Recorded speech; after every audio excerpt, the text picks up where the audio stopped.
तो Jai Hind dear student, I am Mukesh Sharma in front of you. Dear student, जैसा कि आप सभी लोग जानते हैं, अभी कल की क्लास में हमने प्रकाश का परावर्तन, परावर्तन के प्रकार और परावर्तन के नियम के बारे में कंप्लीट डिस्कस किया था।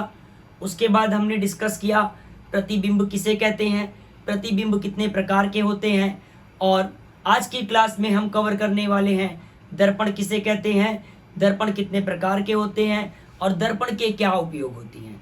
तो दोस्तों, सबसे पहले आप मुझे ये बताइए, मिरर होता क्या है, मिरर किसे कहते हैं।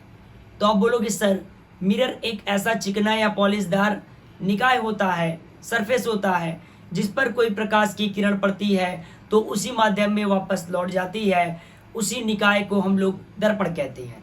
मैं बोलूँगा बिल्कुल सही। ये बनता कैसे है? तो आप बोलोगे सर, यदि किसी पारदर्शी माध्यम के एक पृष्ठ पर हम लोग आयरन ऑक्साइड का पेंट कर दें या पॉलिश कर दें तो दूसरा पृष्ठ क्या होता है, चमकदार बन जाता है। इस पृष्ठ को हम लोग परावर्तक पृष्ठ कहते हैं। परावर्तक पृष्ठ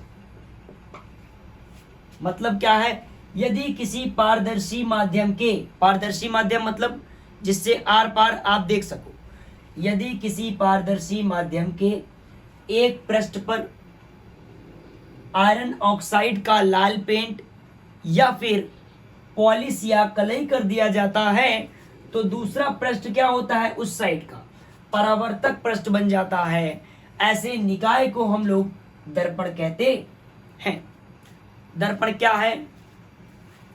यदि किसी पारदर्शी माध्यम के एक पृष्ठ पर कलई या लाल ऑक्साइड का लेप लगा दिया जाए और दूसरे पृष्ठ को परावर्तक बना दिया जाए तो वह निकाय दर्पण कहलाता है।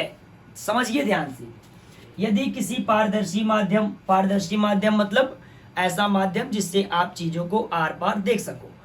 यदि किसी पारदर्शी माध्यम के एक साइड में हम क्या कर दें, पॉलिश कर दें, लेप लगा दें या फिर आयरन ऑक्साइड का पेंट कर दें तो दूसरा पृष्ठ क्या होता है, चमकदार बन जाता है या फिर परावर्तक पृष्ठ बन जाता है, जिस पर प्रकाश की किरणें पड़ती हैं तो वापस लौट जाती हैं।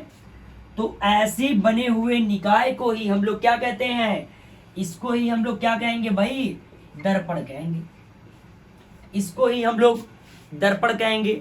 तो जल्दी से आप लोग डेफिनेशन को अच्छे तरीके से राइट कीजिए। दर्पण कितने प्रकार के होते हैं?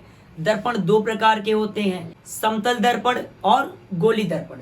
दर्पण दो प्रकार के होते हैं, एक होता है आपका समतल दर्पण और एक होता है गोली दर्पण। तो सबसे पहले हम लोग समझते हैं समतल दर्पण क्या होता है। यदि किसी आप समतल माध्यम को लेते हो, प्लेन पारदर्शी माध्यम को लेते हो और उसके एक साइड में पॉलिश या लाल ऑक्साइड का पेंट कर देते हो तो जो दूसरा पृष्ठ होता है वो परावर्तक बन जाता है। ठीक है, परावर्तक पृष्ठ बन जाता है, जिसको हम लोग क्या बोलते हैं, समतल दर्पण बोलते हैं। क्या बोलते हैं? समतल दर्पण बोलते हैं। ठीक है, ऐसा दर्पण जो क्या हो, समतल हो, प्लेन हो, उसे समतल दर्पण कहते हैं। गोली दर्पण क्या है? गोली दर्पण भाई, यदि कांच के खोखले गोले, ये एक कांच का गोला है, कैसा है, खोखला है, मतलब अंदर कुछ नहीं है। यदि कांच के खोखले गोले को आप बीच से क्या कर दो, कट कर दो, तो ये कैसा हो जाएगा, ऐसा हो जाएगा। और इसके साइड में क्या कर दो, पॉलिश कर दो,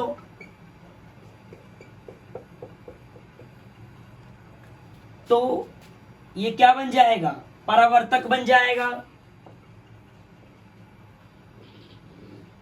परावर्तक पृष्ठ बन जाएगा और ये भी आपका परावर्तक पृष्ठ बन जाएगा। यदि कांच के खोखले गोले को बीच से काट दिया जाए और उसके एक साइड में पेंट कर दिया जाए या लाल ऑक्साइड का पॉलिश कर दिया जाए तो ऐसे निकाय को, ऐसे दर्पण को हम लोग गोली दर्पण कहते हैं। और गोली दर्पण दो प्रकार के होते हैं। कौन कौन से? अवतल दर्पण, उत्तल दर्पण। गोली दर्पण दो प्रकार के होते हैं, अवतल दर्पण, उत्तल दर्पण। ये आपका कौन सा दर्पण है? ये आपका उत्तल दर्पण है, उत्तल दर्पण है भाई ये आपका। और ये कौन सा है भाई? ये आपका अवतल दर्पण है, ये आपका अवतल दर्पण है भाई। क्यों? कैसे पता कि उत्तल है कौन अवतल है? तो भाई देखो, जिसका परावर्तक पृष्ठ क्या हो, बाहर की ओर निकला हो, उभरा हुआ होता है, उसे हम लोग क्या बोलते हैं? उत्तल दर्पण। और जिसका परावर्तक पृष्ठ क्या हो, अंदर की ओर धसा हो, उसको हम लोग क्या बोलते हैं? अवतल दर्पण। ठीक है दोस्तों, तो अवतल दर्पण और उत्तल दर्पण आपको समझ में आ गया होगा। समतल दर्पण भी समझ में आ गया, जो समतल होता है जिस। ठीक है, तो आप लोग कॉपी में इसको राइट कीजिए और कोशिश करिए डिफिनेशन को आप लोग अपने से लिखने के लिए। आप भाई क्लास 10th के स्टूडेंट हो, आपको डिफिनेशन की प्रैक्टिस करनी है, अपने से डिफिनेशन लिखना है। तो डिफिनेशन क्या बनेगी, आप लोग अपने अकॉर्डिंग अपनी डिफिनेशन अच्छे से लिखिए। और अब हम बात करते हैं अवतल दर्पण और उत्तल दर्पण के उपयोग।